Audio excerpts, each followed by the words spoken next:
Could you tell me who you are and who you're representing at this? Okay, I'm Paul Backsage. I'm a senior consultant with Cero Consulting Limited, which is based in Sheffield in the north of England. Okay, brilliant. And can you tell us how this conference, this forum has been of value to you and what makes it so special?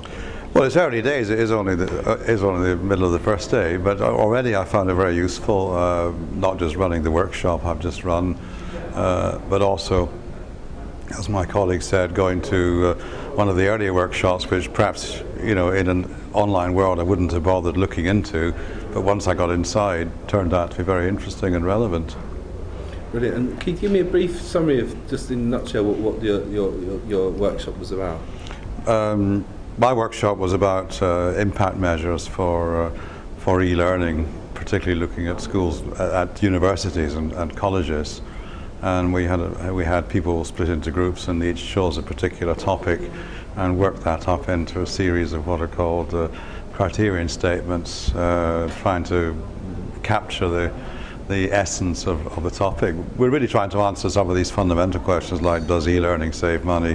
Does e-learning produce better students? And so on and so forth. They're all very hard, but we've got a particular approach to try and break that down into somewhat more feasible sub-statements, you could call them. Okay, and is there anything we should know, anything that's happening in the future we should be aware of?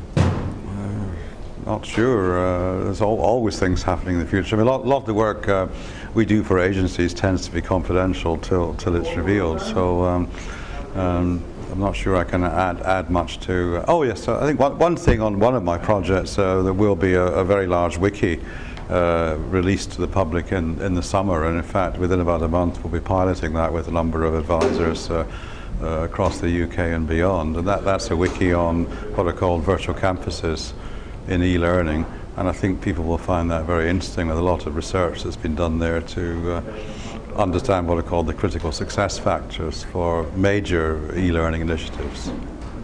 And just a little one that might be related to what you do or might not be. We come across a lot of licensing issues in terms of self-publishing, and we have to give people advice about what license to use. What's your general take for Creative Commons and public domain and other open licenses when it comes to e-learning and in this kind of area? Well, a lot of my own work actually comes out on the Creative Commons. So I'm a great believer in Creative Commons, and a lot of my research work comes out on wikis which operate under that approach. So I am keen on that.